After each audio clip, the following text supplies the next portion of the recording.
weak in himself. And he will always say, without him, I can do nothing. I know how I look when I'm praying in the room and asking God to anoint me to go and represent him. I know how incapable I am. All the symptoms of my stammering, they stare me in the face, and I know that if God doesn't come down, I'm not a spectacle worthy to behold. And I stayed there. I've asked him to heal me completely of my stammering, and he said, my grace is sufficient. It's not everything God will heal you from.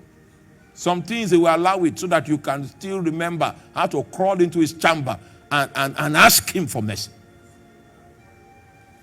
There's a life that a priest must have. Every other thing you do as a priest is on the foundation of that life. And if you don't have that life, if Jesus is not the master, then any other thing you do doesn't have power. In my little practice of ministry, I've come face to face with several people that claim to speak for Satan. And they boasted and threatened me. It doesn't matter who you are. No one threatens me.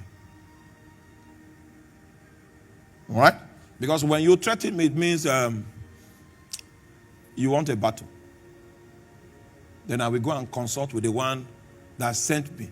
Because it is his work I was doing that I irritated you. I would have wanted to be playing soccer, but he apprehended me to do his work. It's in the line of duty that I became an irritation. So I will go back to you. Someone threatened me. They don't last. They don't last. I know the sacrifice that had gone down. So if I call him, he will answer. Is God far from you? It means you don't have credit.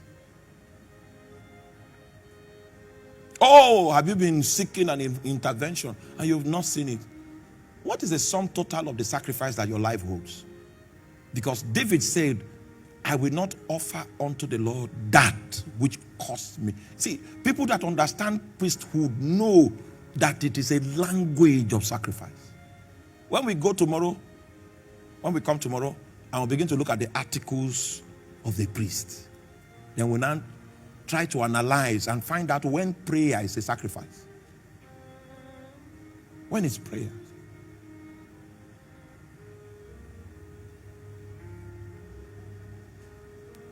And that thing that you call a sacrifice, when the Holy Spirit feels it, maybe what you call a sacrifice is that you wake up in the night to pray.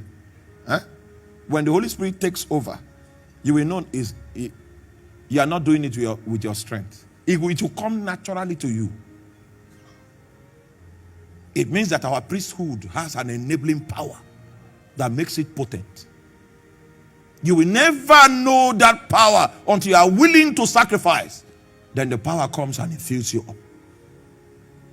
I fasted for years, and now it is natural.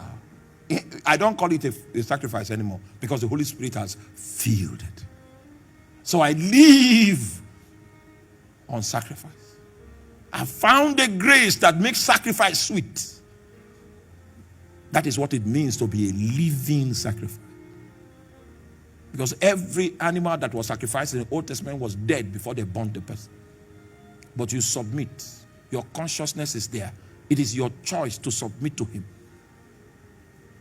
He's taking away your ambitions and you are still submitting. He's taking away your choices. You are still submitting. He's taking away your pleasure, your sleep.